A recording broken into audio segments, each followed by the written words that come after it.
ఆడపిల్లల్ని మనం ఈ మధ్య కాలంలో త్వరగా మెచ్యూర్ అవ్వడం చూస్తున్నాం. అదే ఒక 11 ఏళ్ల పిల్లని ఎత్తుకుని ముద్దులాడండి. గొప్ప చెప్పుకోవడం కోసం పిల్లల్ని ఇబ్బంది పెడుతున్నామా? పక్కింటి వాడు చేశాడు, ఎదురింటి వాడు చేశాడు, ఇవన్నీ కాదండి. అసలు మీ ఆడపిల్ల గురించి మీరు ఆలోచించండి. ఇలాంటి మెచ్యూర్ ఫంక్షన్స్ కూడా మంగళ స్నానాలు, ప్రీ మెచ్యూర్ ఫంక్షన్ షూట్స్. మనం ఈ సమాజానికి ఏం మెసేజ్ ఇచ్చినట్టు?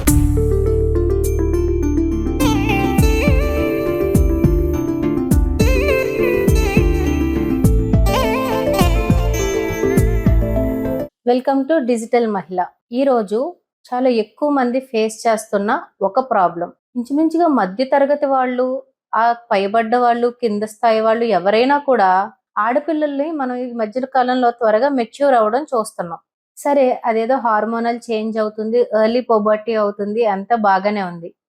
కానీ తెలిసి తెలియని ఆ క్షణాల్లో ఎందుకు దాన్ని మనము వాళ్ళని ఒక అన్కంఫర్టబుల్ సిచ్యువేషన్స్ లో పెట్టి భారీగా ఖర్చు పెట్టి మన పేరు గొప్ప చెప్పుకోవడం కోసం పిల్లల్ని ఇబ్బంది పెడుతున్నామా? అసలు ఏం చేస్తే అది ఒక కరెక్ట్ ప్రొసీజర్, మన ధర్మం ఏం చెప్తుంది అనేది శ్రీరాములు గారిని అడిగి మనం తెలుసుకుందాం. నమస్తే సార్. నమస్తే అమ్మా. అసలు ఏంటి సార్ ఇదంతా? ఒక మధ్యతరగతి, ఒక దిగువ మధ్యతరగతి కుటుంబంలో కూడా ఒక ఆడపిల్ల పెద్ద పిల్ల అయింది అంటే, మెచ్యూర్ అయింది అంటే దాన్ని ఒక పండగలాగో వేడుకలాగో చేస్తున్నారు. సంతోషం, వాళ్ళ ఆనందాన్ని మనం కాదనలేం. కానీ అది ఒక స్థాయి దాటి వెర్రిపోకడులకు పోతుంది. ఎంతవరకు అంటే ఊరంతా పిలిచి భోజనాలు పెట్టే అంతగా ఆ పిల్ల ఏమీ సాధించలేదు. ఆ పిల్ల వయసు ఎంత ఉంటుందండి? ఒక 10 సంవత్సరాలు ఉంటుంది. ఈ 10 సంవత్సరాల పిల్లని ఒక బొమ్మని తయారు చేసి కూర్చోబెట్టి ఊరంతా పిలిచి, మా అమ్మాయి పెద్ద మనిషి అయిందండి, మా అమ్మాయి మెచ్యూర్ అయిందండి, మీరు భోజనానికి రమ్మండి అని చెప్తుంటే మనం ఈ సమాజానికి ఏం మెసేజ్ ఇచ్చినట్టు? అసలు ఆ అమ్మాయిని అంత ఎక్స్పోజ్ చేయవలసిన అవసరం ఏముంది? ఇది ప్రతి భగవంతుడు స్త్రీ జాతికి ఇచ్చినటువంటి వరం, అమ్మతనం. ఆ అమ్మతనం కోసం కొన్ని ప్రక్రియలని, హార్మోను ప్రక్రియలని భగవంతుడు నిర్దేశించాడు. అందులో భాగంగానే ఒక యుక్త వయసు వచ్చిన తర్వాత ఆ అమ్మాయి తాలూకా ప్రక్రియలో హార్మోన్స్లో చేంజ్ అయ్యి వచ్చేటటువంటి ఋతుక్రమం. ఇది అందరికీ తెలిసిన విషయమే.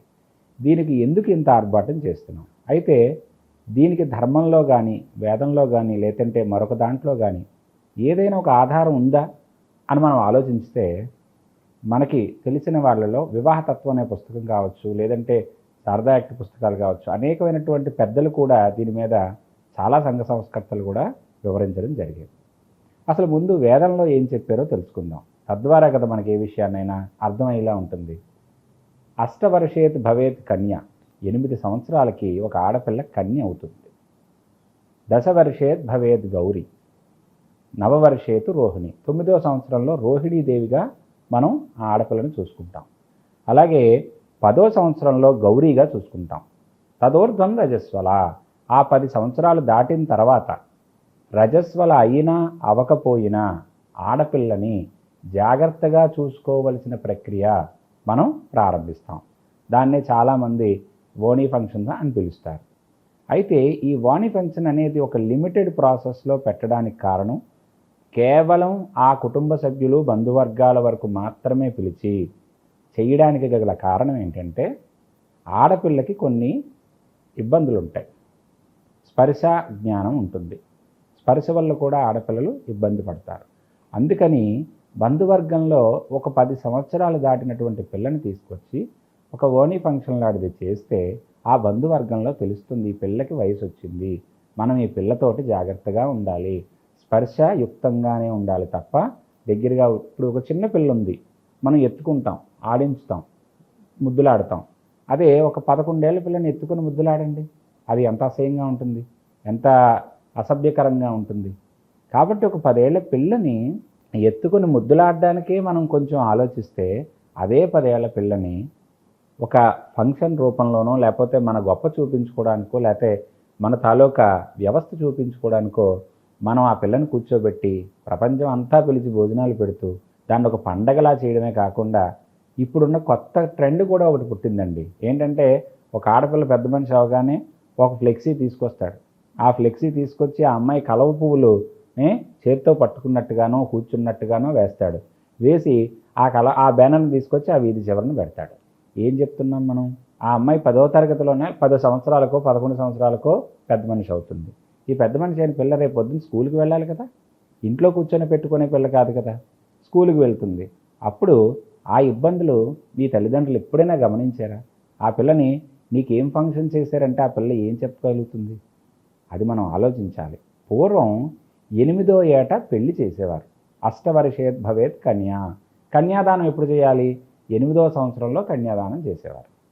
ఆ కన్యాదానం చేసిన తర్వాత పుట్టింట్లోనే ఉంచి ఈ తాలూకా వ్యవస్థలన్నీ కూడా మప్పి, అలాగే రోహిణీ వ్రతం చేయించి 9వ సంవత్సరం వచ్చిన తర్వాత, 10వ సంవత్సరం వచ్చిన తర్వాత మంగళగౌరి వ్రతం చేయించి, ఆ తర్వాత రజస్వలు అయిన తర్వాత ఆ రజస్వలకి ఏవైనా నక్షత్ర శాంతిలో దోషాలు ఉంటే ఆ భర్త ద్వారా చేయించి, తర్వాత 6 మాసాలకి గర్భాధాన ముహూర్తం నిర్ణయించి అప్పుడు పంపించేవారు.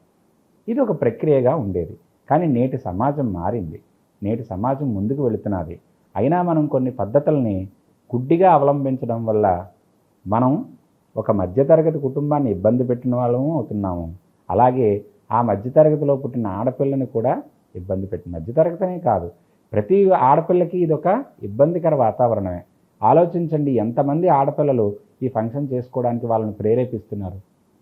ఒకళ్ళని చూసి ఒకళ్ళు, వాళ్ళకి చేశారు కాబట్టి మనం చేయాలి, మనం చేసుకున్నాం కాబట్టి మన పిల్లలకి చేయాలి, పక్కింటి వాడు చేశాడు, ఎదురింటి వాడు చేశాడు. ఇవన్నీ కాదండి. అసలు మీ ఆడపిల్ల గురించి మీరు ఆలోచించండి. ఖర్చు పెట్టవలసిన అవసరం లేదండి. ఇది ఫంక్షన్గా చేయవలసిన విషయం అయితే కాదు. కేవలం దీన్ని జాగ్రత్తగా తీసుకోవాల్సినటువంటి విషయం. ఆ రోజు నుంచి ఋతుక్రమం ప్రారంభం అవుతుంది. ఆడపిల్లకి నెల నెలా ఇబ్బంది పడుతూ ఉంటుంది. ఆ ఇబ్బందిని గమనించండి, తనకి సపోర్టుగా ఉండండి. చదువుతున్న పిల్లలు పూర్వం అంటే ఇంటి దగ్గర ఉండేవారు ఆడపిల్లలు, పెద్దగా ఈ విద్యాలయాలకు వెళ్ళేవారు కాదు. కానీ ఇప్పుడు అలా లేదు. వాళ్ళు చాలా కార్యక్రమాలకు వెళ్తున్నారు, చదువుకుంటున్నారు. ఆ చదువుకున్న పిల్లల్ని ఇలాంటి విషయాల్లో పెట్టి మనం ఇబ్బంది పెట్టడం అంత పద్ధతైనటువంటి విషయం కాదన్నది నా భావన. అలా చేయకుండా ఉండడం కూడా ఒకందుకు మంచిదే. కేవలం ఒకవేళ చేయాలనిపిస్తే దానికంటూ ఒక లిమిటేషన్ పెట్టుకోండి. మరీ భారీగా కాకుండా మీ కుటుంబ సభ్యులు మాత్రమే అది చేసుకునేలా చేయండి. అంటే రజస్వాల అయ్యే సమయంలో కూడా నక్షత్ర దోషాలు ఉంటాయండి? అదే చెప్పాను మీకు. 8వ ఏట వివాహం జరిగేది.